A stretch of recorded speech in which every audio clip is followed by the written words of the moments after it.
Prince Harry has just announced that he is going to extend his activities in the UK next week to include a quasi-royal visit to a community recording studio on Tuesday, adding a new dynamic to his already highly anticipated trip home.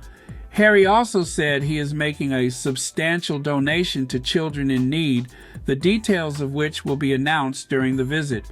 The engagement and donation will be his most significant new UK-based charitable intervention since leaving royal life 5 years ago, and is sure to enrage critics such as Prince William, who will see it as meddling and grandstanding in the affairs of a country he no longer lives in, as much as it will delight his supporters, who will perceive Harry's altruistic and humanitarian instincts at play.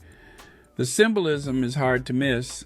Nottingham is where Harry launched one of his first ever major royal initiatives back in 2013, backing a youth mentoring project that became the Full Effect program.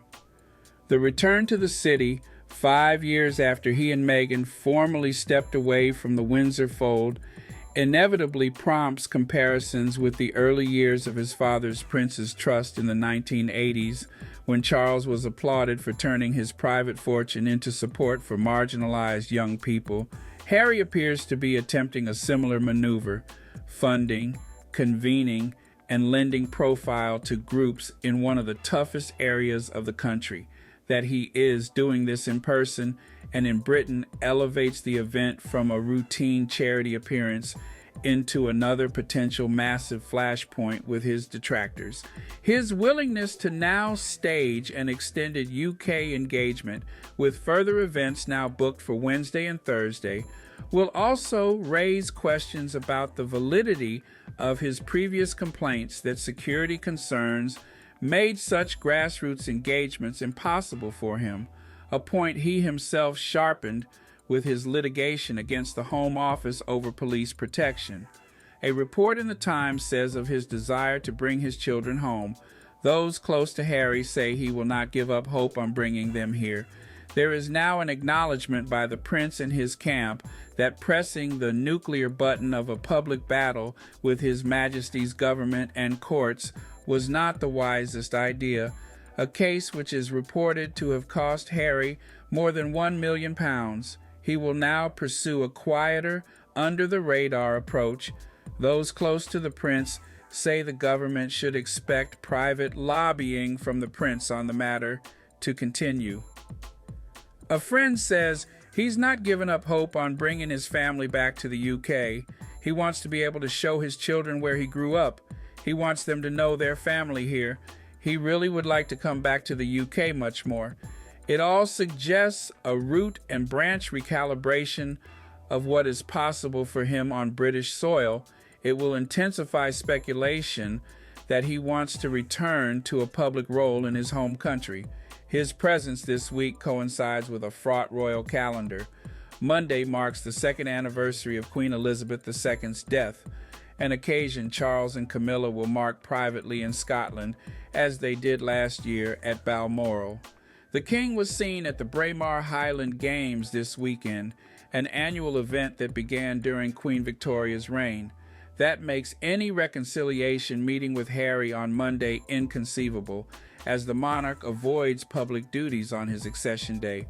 But Harry's decision to remain in Britain for at least 4 days means questions will multiply about whether he could yet see his father, or even stay in the country long enough to attend the Duchess of Kent's funeral on September 16th.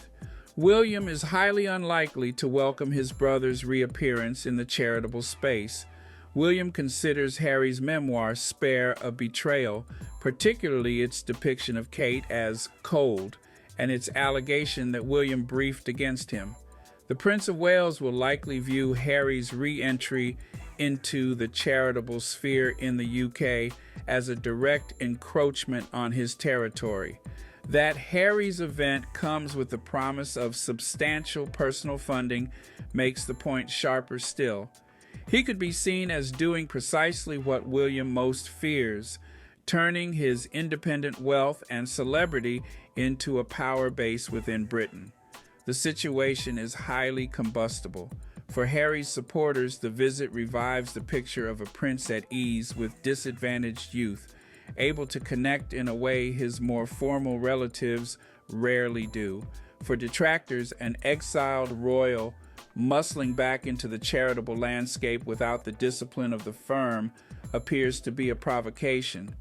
Next week's pledge of money from his own pocket, given to causes he champions, outside of any royal machinery, will be cast by his side as straightforward altruism.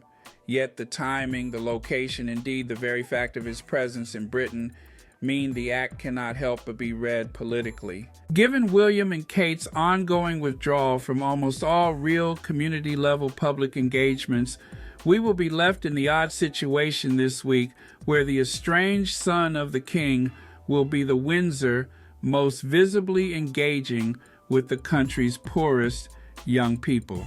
That is bound to irritate any family members already intensely uneasy about his return.